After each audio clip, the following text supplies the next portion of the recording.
ফুল শুধু সৌন্দর্য দেয় না, মানুষকে ধৈর্য, যত্ন আর ভালোবাসার মানেও শেখায়। প্রতিটি ফুলের আলাদা সৌন্দর্য আছে। বেলির সাদা কোমলতা, নয়নতারার সরল রূপ, পর্তুলিকার নানা রঙের মুগ্ধতা, সব মিলিয়ে বাগানটা যেন জীবন্ত একটা ছবি। আসসালামু আলাইকুম, welcome to my new blog. আমি সুলতানা রাজিয়া, সৌন্দর্যের লীলাভূমি, চট্টগ্রাম থেকে। তো চলে এলাম নতুন একটা লং ভিডিও নিয়ে। প্রতিদিনের মতো আজকেও গিয়েছিলাম বাগানে গিয়ে দেখি ছোট্ট একটা ফুলের রাজ্যে আমি দাঁড়িয়ে আছি। চারপাশে শুধু ফুল আর ফুল, বেলি, নয়নতারা, চন্দ্রমল্লিকা, পর্তুলিকা, মিতালি, আরও নানা রঙের ফুল।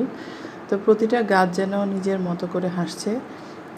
এখন এমন হয়ে গেছে, সকালে একবার ওদের সাথে দেখা না করলে দিনটাই যেন ঠিকভাবে শুরু হয় না।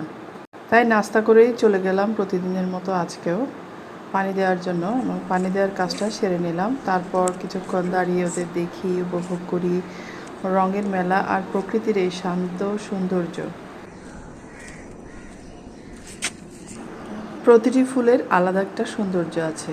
বেলির সাদা কোমলতা, নয়নতারার সরল রূপ, পর্তুলিকার নানা রঙের মুগ্ধতা, সব মিলিয়ে বাগানটা যেন জীবন্ত একটা ছবি।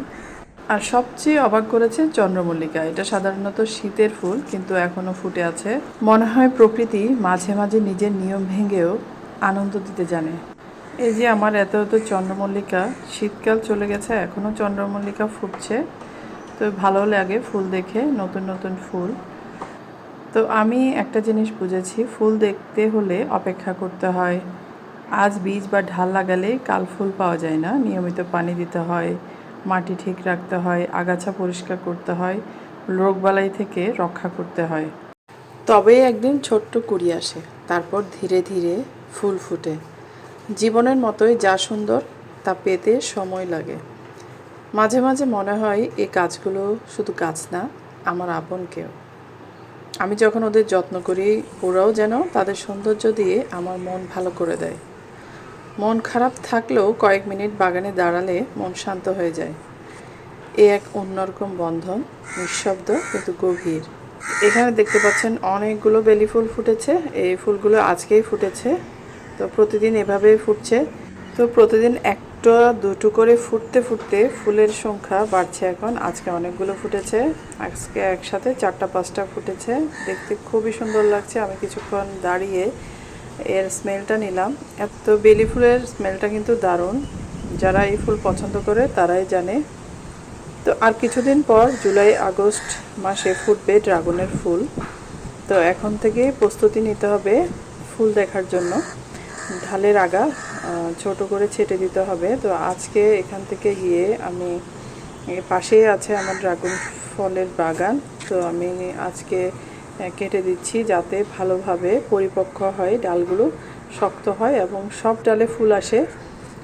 পরে সার বা খাবার দেব যেন গাছগুলো সুস্থ থাকে। কাটার পর হলুদের সাথে একটু পানি লাগিয়ে যেখানে কাটার স্থান ওখানে লাগিয়ে দেব, যাতে পোকামাকড় বা পচন না ধরে। ছোট ছোট যত্নেই পরে বড় সৌন্দর্য এনে দেয়। এই বাগান আমাদের প্রতিদিন একটা শিক্ষা দেয়, যত্ন কখনো নষ্ট হয় না, ধৈর্য কখনো হারায় না, সময় হলে সব কিছুই ফল দেয়। কখনো ফুল হয়ে, কখনো শান্তি হয়ে, কখনো হাসি হয়ে ফিরে আসে। তো এই ছিল আজকে আমার লং ভিডিও। কেমন লাগলো জানাবেন, আর আমার বাগানটা কেমন লেগেছে সবাই কমেন্টে